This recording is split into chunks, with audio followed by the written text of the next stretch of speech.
mwenzangu ambaye ni senator Mheshimiwa Dan Maanzo yuko hapa na yeye awasalimie. Tuko karibu kufunga hicho kipindi. Mheshimiwa, tutazungumza pale nje. Asante. Asante sana kwa Prophet.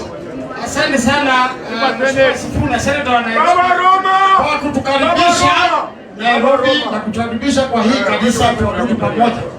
Niseme ya kwamba nchi ya Kenya iko na changamoto sana. Prophet, nikwambie juzi pale Makueni Kibwezi imetupwa watu 3. Wawili walikuwa hai, wakasema wametoka Bungoma, walikuwa wamefungwa kwa kamba, mmoja alikuwa amekufa. Washindwe. Niseme hii abduction imekuwa mbaya sana.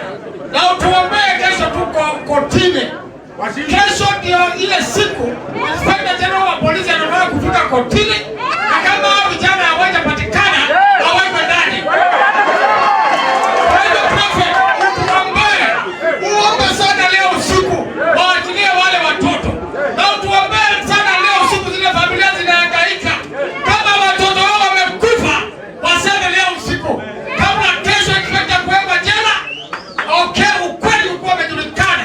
Sababu familia nyingi zinaumia. Kuna uchungu nyingi sana. Na wewe uko hapo, usione huwezi shikwa. Wale waliletwa Makueni wakati rais alikuwa anaenda Western Kenya, wakafika vijana 2 kutoka Bungoma wamefungwa na mmoja alikuwa amekufa. Wakasema wajui yule amekufa, walipata wako naye pale. Polisi wanatafuta watu wao. Kwa hivyo tuombee nchi tuwe na amani na mambo yaendelee vyema. Ya mwisho, madhabahu ni muhimu sana. Na wafanyikazi wa Mungu hawadharauliwi. Pale Amerika juzi wametusi Mungu. Wale watu wako pesa nyingi wa sinema. Wakasema Mungu hajafanya chochote. Moto ilitokea, ikachoma, watu wakakufa, ikachoma makanisa, Biblia ikabaki bila kuchomeka. Ikachomeka nyumba zingine na ingine haikuchomeka.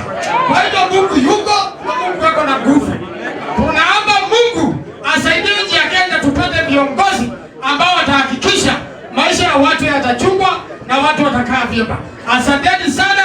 Nisema kwamba asante kwa kumwombea na kupeana prophecy ya Mheshimiwa Kalonzo na itimie vile umesema katika jina la Yesu.